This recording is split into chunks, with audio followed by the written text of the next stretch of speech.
I don't think a 1-0 loss to Wolves changes anything for Frank Lampard. He came in knowing there was a big task ahead of him. He knew that he had to get the team as high up the table as he possibly could, and he knew to some extent that this was all a big PR exercise. And to an even bigger extent, that no matter the results, the PR exercise would be effective. Getting Frank Lampard in shows that you care about the fans, show that you're listening to the fans, and shows that you've got an idea as to roughly where your sentiments lie and where other people's sentiments lie around the club. But the result was still poor. And I think it shows that this squad really hasn't been coached to at least to play a set of tactics that they either want to play or are capable of playing. Capability probably shouldn't be the end of the spectrum, but you get what I'm saying. Chelsea have a fantastic team, and Frank Lampard probably fielded one of the strongest sides that he could today. He fielded a front three, which really looks like it should be able to score goals. Raheem Sterling, Kai Havertz, and then finally João Felix, one of the biggest prospects in Europe. For like 5 years now, everyone has known this kid is good. So on top of that, they then had a midfield behind it, including Conor Gallagher, including Kovacic, and both of those players are fantastic in themselves. So even if you look beyond that, then you still see that Chelsea have a good team. But what you really see is that a cohesive set of coached players can beat a side who are disparate but with lots of talent. This is at the moment effectively a set of London Galacticos for them. Even though they haven't spent on the massive players, they brought in some big names like Enzo Fernandez. They brought in some big names, João Felix. They brought in some big names. Kepa was a big name when they brought him in. So in assembling this squad, it has not been well put together. And squad turnover is often difficult. Ask Liverpool. But on top of that, they've also then been coached by a manager who has quite complex ideas and very specific ideas of the way that he wants to play. And if the players aren't invested in those, then often it just takes a while to get those ideas and players either out the club or into another area. So I understand, and I'm very sympathetic actually to where Frank Lampard is coming from. In fact, when I saw the team today, I thought that's exactly what I would do if I was Frank Lampard. I would feel what I perceive to be my strongest team, because I couldn't put a Broja out there, I couldn't put other players who are injured, I couldn't necessarily play my strongest 11 in terms of what I have in the squad, but I will play an extremely offensive team, a side who want to play the kind of football that Frank Lampard wants to play that's quite different to what Graham Potter wanted to play. And at the end of the day, I just want to get a decent performance out of them, because you know what? These guys have got to go to Real Madrid soon and try and put in a performance. Now, part of that may also be that playing Wolves first is not necessarily the place you want to get your new manager bounce, right? If you want a new manager bounce, sometimes you want that simple game, but sometimes you want that big game. A game which you'd imagine Frank Lampard might even be focusing on right now, ahead of Wolves. He might have just said, hey, look, I'm going to play this formation, I'm going to do this, and we'll just get to wherever it is that we need to get to against Wolves. Real Madrid is the focus. Wherever we finish in the league, we're like 10 points above relegation, we'll be absolutely fine. But as it happens, Chelsea now sit in the bottom half of the table. They did when the day started anyway. They sit in the bottom half of the table now, and without a result, it doesn't look great. These players are probably feeling quite ambiguous towards the club right now. They brought you in as a big name. They brought you in, a lot of people in, as a big star, someone who is going to come in and just completely change the team. How much does it do for your confidence coming in and then seeing, hey, I've not actually changed all that much around here? So you've got the likes of Enzo Fernandez, a fantastic player in midfield with Gallagher and Kovacic, either side of him, Gallagher probably slightly ahead.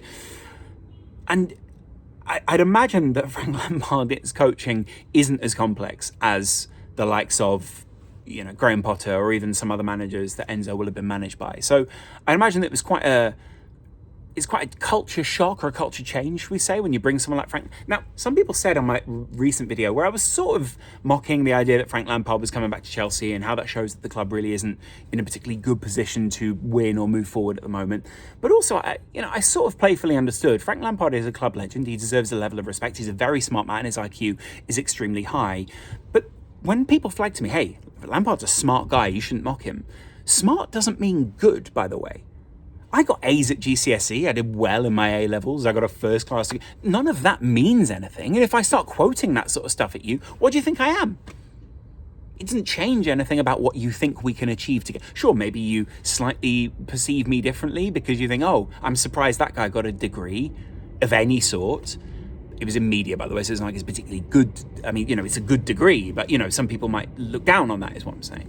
But that's kind of my point here, is like, being smart doesn't mean that a set of players is going to invest in you. Me thinking I'm smart doesn't mean that people are going to watch my videos more, or it might mean that I carry myself a little differently, or I have a level of self-confidence which is maybe reflective of how I feel about certain aspects of my life. But that doesn't mean that I will always be okay. And the same goes for Lampard, right?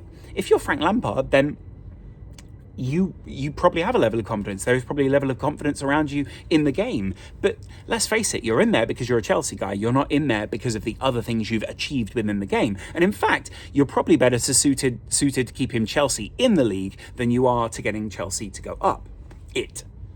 But at the same time, maybe there's a sense of unfinished business here. Maybe there is a sense that Frank Lampard wants to come back, reignite the flame around his reputation, and make his public image feel a little bit different. Make it feel like Lampard is, hey, maybe we can sort of invest in this guy a little bit. I don't know. Maybe there's something he can do at our club if it's not Chelsea.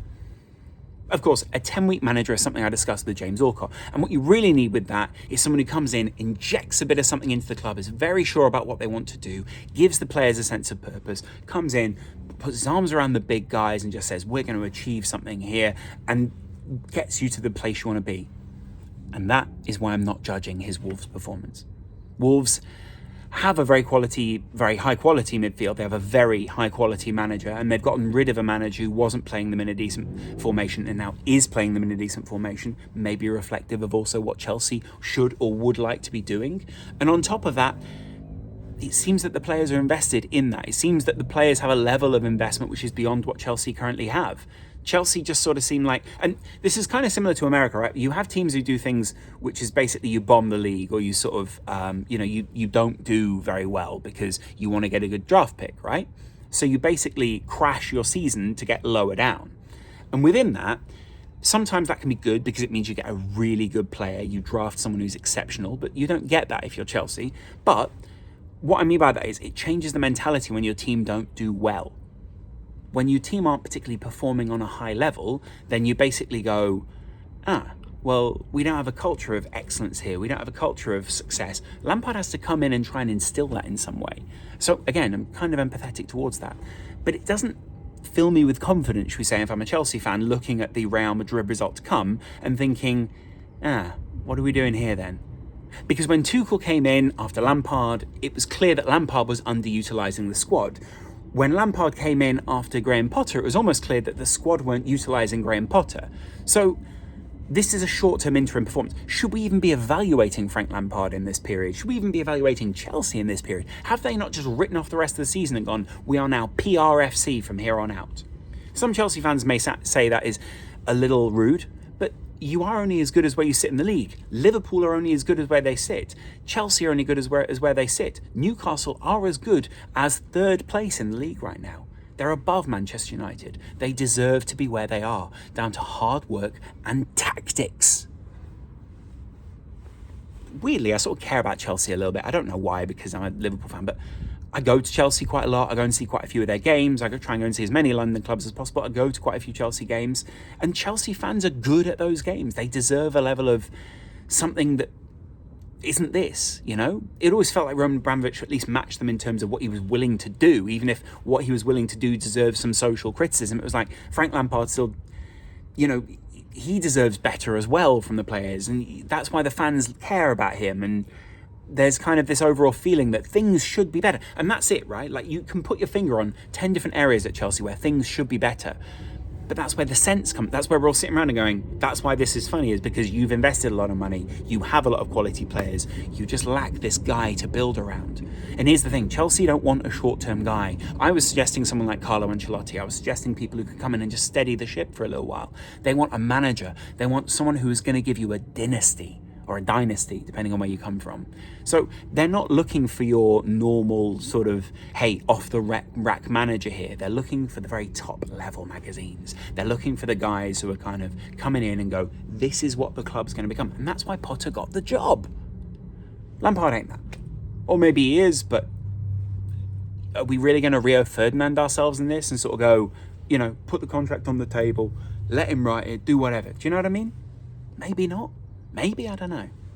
The real point here is, especially when it comes down to Chelsea, this is an interim changing period. And maybe what Lampard is coming in to do is remind the players of what it means to play for Chelsea. Sure, they looked a little bit toothless. Sure, they dominated possession, but Wolves played them at that game. They have to become a bit savvier. They have to become a bit nastier, which is why they got the cards later on, which I liked. And they have to be willing to have a whole front line substituted so that they can test out different formations and really just play towards this Real Madrid game. And they have to be willing to change things in the back as well to work out how they can shore things up. But at the moment, it kind of plays into what I was saying about Lampard when he first signed for the club. He's going to play. He's going to tinker. What then? Do the players react well to that? Can the players react well to that? We'll see. Let me know what you guys think in the comments below, and I'll see you much in, well, tomorrow actually, when I'll be doing Arsenal-Liverpool after my team get... Anyway, this has been nice. Let me know what you guys thought of the performance. I will be talking about Chelsea later in the week, obviously in the Champions League nights, and I will see you guys. Let me know what you think about doing a live stream for the Champions League, but would you be down for that? Much love, see you in a bit. Bye.